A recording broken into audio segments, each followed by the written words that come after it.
Turn over റേഷ്യോസിൽ നമ്മൾ ഒന്നാമതായിട്ട് stock turnover ratio നമ്മൾ പറഞ്ഞു കഴിഞ്ഞു. രണ്ടാമതായി റിസീവബിൾ ടേൺ ഓവർ റേഷ്യോ പറഞ്ഞു. പേയബിൾ ടേൺ ഓവർ റേഷ്യോ പറഞ്ഞു. ഇനി മൂലധന നിക്ഷേപ ടേൺ ഓവർ അനുപാതം. മൂലധന നിക്ഷേപ ടേൺ ഓവർ അനുപാതം. Investment, net asset, capital employed turn over ratio. ഒരു ബിസിനസ്സിലെ സെയിൽസും മൂലധനവും തമ്മിലുള്ള താരതമ്യം ചെയ്യുന്ന അനുപാതമാണിത്. ഒരു ബിസിനസ്സിലെ സെയിൽസും മൂലധനവും തമ്മിൽ താരതമ്യം ചെയ്യുന്നു. കാണുന്ന ഫോർമുല സെയിൽസ് ഡിവൈഡ് ബൈ മൂലധന മുതൽ മുടക്ക്, അതായത് ക്യാപിറ്റൽ. അതിൽ ബോറോഡ് ക്യാപിറ്റലും വരും, ഓണർഷിപ്പ് ക്യാപിറ്റലും വരും, ഷെയർ ക്യാപിറ്റലും വരും, ഡിബഞ്ചേഴ്സ്, ലോൺ, അതൊക്കെ ഉൾപ്പെടും. മൊത്തം investment turnover ratio is equal to sales divide by capital employed. അപ്പോൾ മുതൽ മുടക്കും സെയിൽസും തമ്മിലുള്ള കമ്പാരിസനാണ് മൂലധന നിക്ഷേപ ടേൺ ഓവർ റേഷ്യോയിലുള്ളത്. ടേൺ ഓവർ എന്ന് പറയുമ്പോൾ മിക്കവാറും അതിൽ സെയിൽസ് റിലേറ്റഡ് ആയിട്ടുള്ള സാധനം ഉണ്ടാവും. Purchase turnover ratio, okay. Then അതിൻ്റെ ഫോർമുല നമ്മൾ കണ്ടെത്തി.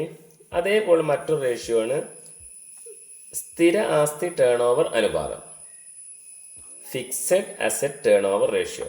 സ്ഥിര ആസ്തി ടേൺ ഓവർ അനുപാതം, അതായത് സെയിൽസ് ഡിവൈഡ് ബൈ സ്ഥിരാസ്തികൾ, sales divide by fixed asset. ഇനി പ്രവർത്തന turnover ratio, working capital turnover ratio. അപ്പോൾ sales divide by working capital എന്നാവും. സെയിൽസ് ആണ് മുകളിൽ, സെയിൽസ് ഡിവൈഡ് ബൈ പ്രവർത്തന മൂലധനം. അപ്പോൾ എങ്ങനെയാണ് പ്രവർത്തന മൂലധനം കണ്ടെത്തുക? പ്രവർത്തന മൂലധനം കണ്ടെത്തുന്നത്, വർക്കിംഗ് ക്യാപിറ്റൽ കണ്ടെത്തുന്നത് current assets minus current liabilities ആണ് വർക്കിംഗ് ക്യാപിറ്റൽ. ബിസിനസിന്റെ സെയിൽസ് തുകയും പ്രവർത്തന മൂലധനവും താരതമ്യം ചെയ്യുന്ന അനുപാതമാണ് ഹ്രസ്വകാല ആസ്തികളിൽ നിന്നും. കണ്ടില്ലേ, എന്താണ് പ്രവർത്തന മൂലധനം? ഹ്രസ്വകാല ആസ്തികളിൽ നിന്നും ഹ്രസ്വകാല ബാധ്യതകൾ കുറയ്ക്കുമ്പോഴാണ് പ്രവർത്തന മൂലധനം ലഭിക്കുന്നത്. അപ്പോൾ പ്രവർത്തന മൂലധനം എങ്ങനെയാണെന്നുള്ള കണ്ടെത്താനുള്ള ഫോർമുലയാണ് കറണ്ട് അസറ്റ്സ് ഹ്രസ്വകാല ആസ്തികൾ മൈനസ് കറണ്ട് ലയബിലിറ്റീസ് ഹ്രസ്വകാല ബാധ്യതകൾ. അപ്പോൾ 3 റേഷ്യോസ് നമ്മൾ പറഞ്ഞു കഴിഞ്ഞു. മൂലധന നിക്ഷേപ ടേൺ ഓവർ റേഷ്യോ, സ്ഥിരാസ്തി ടേൺ ഓവർ റേഷ്യോ, പ്രവർത്തന മൂലധന ടേൺ ഓവർ റേഷ്യോ, അതായത് capital employed, investment turnover ratio, അതുപോലെ fixed asset turnover ratio, working capital turnover ratio. ഇനി അതിൻ്റെ ഒരു ക്വസ്റ്റ്യനിലേക്ക് പോകാം. ക്വസ്റ്റ്യനിൽ നിർദ്ധാരണം ചെയ്യുക. ക്വസ്റ്റ്യന് പറയുന്നുണ്ട് നിർദ്ധാരണം ചെയ്യുക. നൽകിയിരിക്കുന്ന ബാലൻസ് ഷീറ്റിൽ നിന്നും താഴെ പറയുന്ന അനുപാതങ്ങൾ കണ്ടെത്തുക. മൂലധന നിക്ഷേപ ടേൺ ഓവർ റേഷ്യോ, ഫോർമുല നോക്കൂ, സെയിൽസ് മൈനസ് മൂലധനം. അതുപോലെ സ്ഥിരാസ്തി ടേൺ ഓവർ റേഷ്യോ. സ്ഥിരാസ്തി ടേൺ ഓവർ റേഷ്യോ എന്ന് പറഞ്ഞാൽ സ്ഥിരാസ്തി sales divide by fixed assets. പ്രവർത്തന മൂലധന turnover ratio, sales divide by working capital.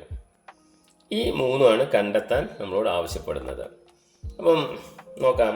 Balance ഷീറ്റാണ് തന്നിട്ടുള്ളത്, ലയബിലിറ്റീസ് തന്നിട്ടുണ്ട്, അസറ്റ്സ് തന്നിട്ടുണ്ട്. നമുക്ക് ഒന്നാമത്തെ എടുക്കാം. പിന്നെ അവസാനം ഇവിടെ ചോദ്യത്തിൻ്റെ താഴെ ഇവിടെ സെയിൽസ് വിറ്റുവരവ്. ബാലൻസ് ഷീറ്റിൽ വിറ്റുവരവ് ഉണ്ടാവില്ലല്ലോ, സെയിൽസ് ഉണ്ടാവില്ല. അത് 30 ലക്ഷമാണ്, 30 lakhs ആണ്. മൂലധന നിക്ഷേപ ടേൺ ഓവർ റേഷ്യോ. അപ്പോൾ സെയിൽസ് നമുക്ക് തന്നു, സെയിൽസ് ഡിവൈഡ് ബൈ മൂലധന മുതൽ മുടക്ക് എന്നാണ്. അപ്പോൾ മൂലധന മുതൽ മുടക്ക് എങ്ങനെ കണ്ടെത്തും? അതായത് ഓഹരികൾ, മുൻഗണനാ ഓഹരികൾ, ജനറൽ റിസർവ്, ഇതൊക്കെ മുതൽ മുടക്കിൻ്റെത് ഓണേഴ്സിൻ്റെ ഫണ്ടാണ്. പ്രോഫിറ്റ് ആൻഡ് ലോസ് ഇതും ഓണേഴ്സിൻ്റെ ഫണ്ടാണ്. 15% കടപ്പത്രങ്ങൾ, 14% ബാങ്ക് ലോൺ, ഇത്രയും നിക്ഷേപങ്ങളാണ്. ക്രെഡിറ്റേഴ്സും ബിൽസ് പേയബിളും കുടിശ്ശിക ചെലവുകളും കറണ്ട് ലയബിലിറ്റീസാണ്. ഇത് ഉൾപ്പെടുത്താൻ പാടില്ല. ഓണേഴ്സ് ഫണ്ടും ലോങ് ടേം ലോൺസുമാണ് ഇൻവെസ്റ്റ്മെൻറ്റിൽ ഉൾപ്പെടുക. അപ്പോൾ ഇൻവെസ്റ്റ്മെൻറ്റിൽ ഉൾപ്പെട്ട കാര്യങ്ങൾ നമ്മൾ പറഞ്ഞു കഴിഞ്ഞു. ഏതൊക്കെയാണ് വരിക? അപ്പോൾ എത്ര വരും? സാധാരണ ഓഹരികൾ 6 lakh, 4 lakh, 10 lakh, general reserve 11 lakh, then profit and loss account 3 lakh കൂടി കൂട്ടിയാൽ 14 lakh, കടപ്പത്രങ്ങൾ 2 lakh, 16 lakh, and bank loan 2 lakh. ഇങ്ങനെ 18 lakh ആണ് മൂലധനം വരിക. സെയിൽസോ 30 lakh. അപ്പോൾ 30 ഈ ഭാഗത്ത് സെയിൽസ് എന്നുള്ള ഭാഗത്ത് എന്ത് വരും? 30 lakh വരും. താഴെ 18 lakh. ഇതെല്ലാം കൂടി കൂട്ടി കണ്ടെത്തിയത് 18 lakh. അതാണ് വരിക. നമ്മളൊന്ന് ചെയ്ത് നോക്കൂ. അതുപോലെ സ്ഥിരാസ്തി ടേൺ ഓവർ റേഷ്യോ, അതിൻ്റെ ഫോർമുല എന്താണ്? ഫോർമുല നേരത്തെ നമ്മൾ പറഞ്ഞിരുന്നു. സ്ഥിരാസ്തി turnover ratio sales minus സ്ഥിരാസ്തികൾ. സെയിൽസ് മൈനസ് സ്ഥിരാസ്തികൾ. സ്ഥിരാസ്തികൾ. ഇനി ഇവിടെ സെയിൽസ് നമുക്ക് ഒന്ന് സ്ഥിരാസ്തി ഏതൊക്കെയാണ് ഇതിലുള്ളത്? ഈ ക്വസ്റ്റ്യനിലുള്ള സ്ഥിരാസ്തികൾ ഏതൊക്കെയാണ്? മിഷനറി സ്ഥിരാസ്തിയാണ്. Bill receivable, motor car, furniture. Stock, debtors, bank cash ഇത് സ്ഥിരാസ്തി അല്ല.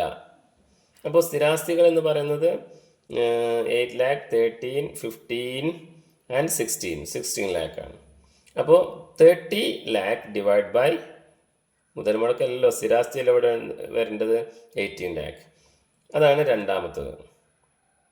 16 lakh അല്ലേ? 18 അല്ല, 16 lakh. അതായത് 8, 13, 15, 16 വരെ. ഇതുവരെയാണ് ഈ ക്വസ്റ്റ്യനിലെ സ്ഥിരാസ്തികൾ വരുന്നത്. ഇനി പ്രവർത്തന മൂലധന turnover ratio sales divide by working capital എന്നാണ്. വർക്കിംഗ് ക്യാപിറ്റൽ കണ്ടെത്തണം. Current assets minus current liabilities. ഇതിലെ കറൻറ്റ് അസറ്റ്സ് ഏതൊക്കെയാ? Stock, debtors, bank, cash. ഇത് current assets. Current liabilities creditors, bills payable, കുടിശ്ശിക ചെലവുകൾ. അപ്പോൾ ഇതെല്ലാം കൂടി കൂട്ടുക. സ്റ്റോക്ക് 1 lakh, 2 lakh, എത്ര വരെ? 2,90,000 and 2,90,000 plus 8,000, 2,70,000, 3,70,000 and 4 lakh minus 1,40,000, 1,90,000, 2 lakh. അപ്പോൾ അത് 2 lakh കിട്ടും. അപ്പോൾ 3 lakh divide by working capital 2 lakh. നിങ്ങൾ ചെയ്തത് ഇവിടെ ഉണ്ട്. അതൊന്ന് നോക്ക്.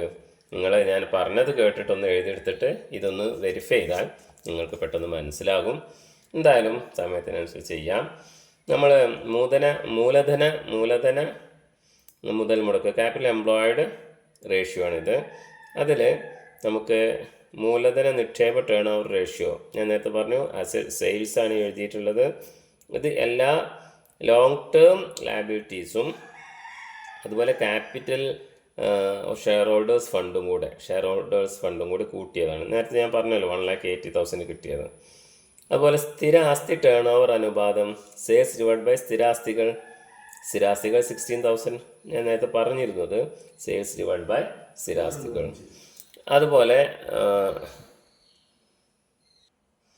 അതുപോലെ അടുത്തതായി പറഞ്ഞിട്ടുള്ളത് പ്രവർത്തന മൂലധന ടേൺ ഓവർ അനുപാതമാണ്. പ്രവർത്തന മൂലധന ടേൺ ഓവർ അനുപാതം സെയിൽസ് ഡിവൈഡ് ബൈ പ്രവർത്തന മൂലധനം. പ്രവർത്തന മൂലധനം ഹ്രസ്വകാല ആസ്തികൾ മൈനസ് ഹ്രസ്വകാല ബാധ്യതകൾ. ഹ്രസ്വകാല ആസ്തികളെല്ലാം കൂടി കൂട്ടി 4 lakh, ഹ്രസ്വകാല ബാധ്യതകളെല്ലാം കൂട്ടി 2 lakh ഞാൻ നേരത്തെ പറഞ്ഞിരുന്നു. അങ്ങനെ എല്ലാം കൂടി കൂട്ടിക്കഴിഞ്ഞാൽ കിട്ടുന്നത് പ്രവർത്തന മൂലധന ടേൺ ഓവർ അനുപാതത്തിലേക്ക് നമ്മൾ എഴുതാം. 3 lakh divide by 2 lakh = 15 times. എത്ര മടങ്ങാണ് എന്നാണ് ചോദിക്കുന്നത്.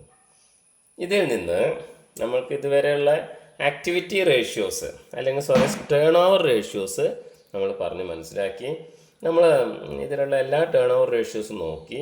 നമ്മൾ പ്രയാസപ്പെടുന്ന ക്വസ്റ്റ്യൻസ് ഒന്നും അതിലുണ്ടാവാൻ സാധ്യതയില്ല. പക്ഷേ ഈ ഫോർമുല പഠിച്ചു വെക്കണം.